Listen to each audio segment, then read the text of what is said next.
La face jeune est caractérisée par un aspect de plénitude des contours.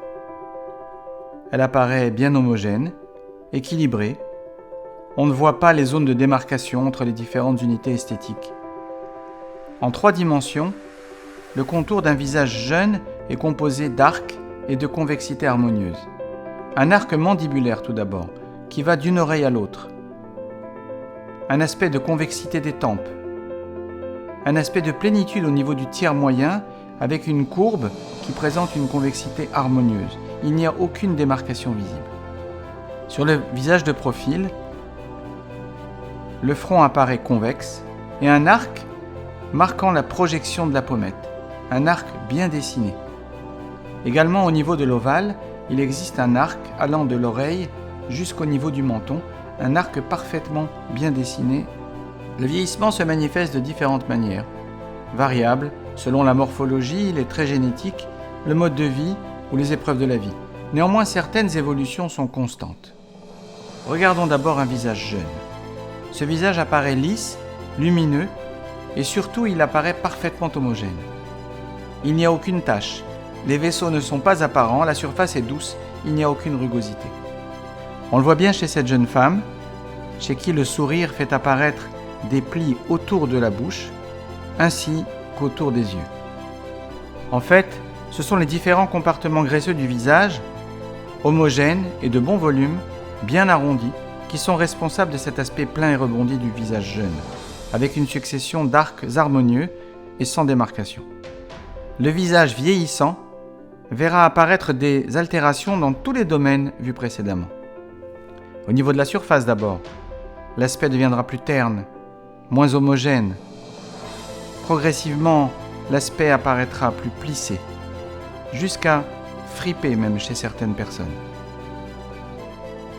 Il y aura une apparition de taches, plus ou moins grandes, et également de coupes roses. Les rides d'expression commencent à apparaître, en imprimant la peau de façon durable, même au repos. Ainsi, les rides intersourcilières, les rides du front horizontales, les rides de la patte doigt autour des yeux vont apparaître. Ces altérations de surface et liées aux rides d'expression ont déjà des solutions connues, plus ou moins agressives, mais toujours avec une amélioration. Le vrai défi qui est posé aujourd'hui à la médecine esthétique est celui de lutter contre les modifications de forme et de volume liées au mouvement des compartiments graisseux. De face, les tempes se creusent, la queue du sourcil va descendre, l'arcade sourcilière va devenir proéminente. L'arc mandibulaire que nous avons vu tout à l'heure, tendu entre les 2 oreilles, ne donne plus un ovale lisse et de forme régulière, mais donne un ovale ondulé. Les pommettes descendent, faisant apparaître une vallée des larmes, des cernes et des sillons nasogéniens.